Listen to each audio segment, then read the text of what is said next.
Bonjour les biloutes, bienvenue sur ce format un peu spécial, à mi-chemin entre le vlog et le reportage sur Disneyland Shanghai où j'ai passé 2 jours, donc le 24 et 25 décembre 2020.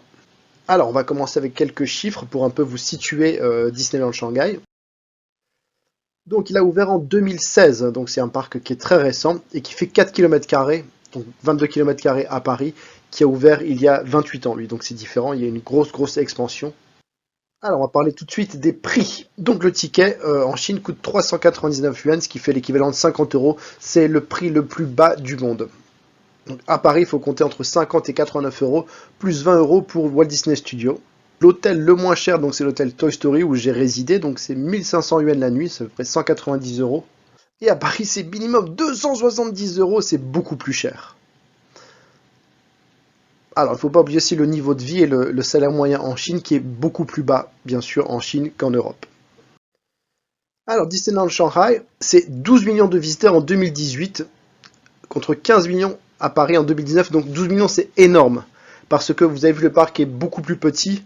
Le prix est comme élevé pour le chinois moyen, donc c'est vraiment énorme. Donc voici la carte du monde de Disney. Donc vous voyez, en fait, pour ceux qui connaissent, on va regarder vite fait. Donc Mickey Avenue, en fait, c'est l'équivalent de Main Street.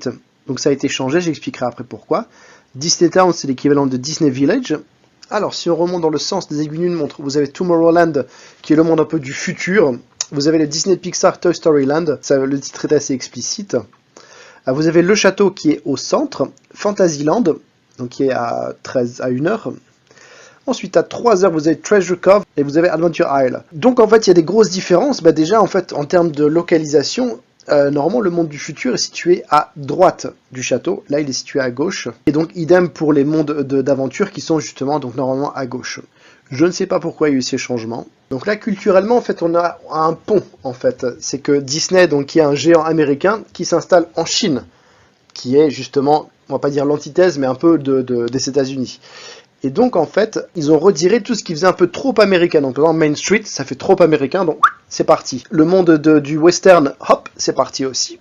Et aussi, c'est la même chose donc pour d'autres attractions qui sont malheureusement parties pour des raisons, on va dire, culturelles, pour ne pas faire un peu trop impérialiste. Ce qui est assez cocasse quand on connaît la Chine, mais nous n'allons pas polémiquer. Voilà, donc pour justement être en miroir avec la carte que je vais vous montrer, voici la carte de Disneyland Paris. Donc justement qui est sur un format de type classique pour les parcs Disney. Donc là vous avez à gauche Adventureland et Frontierland, Fantasyland qui est à droite, le monde du futur également, et le château qui est bien sûr toujours au centre. Voilà, trêve de blabla, la vidéo va commencer avec un travelling dégueulasse, je suis désolé, j'espère que la vidéo vous plaira, et que la suite encore plus. Allez, bon visionnage.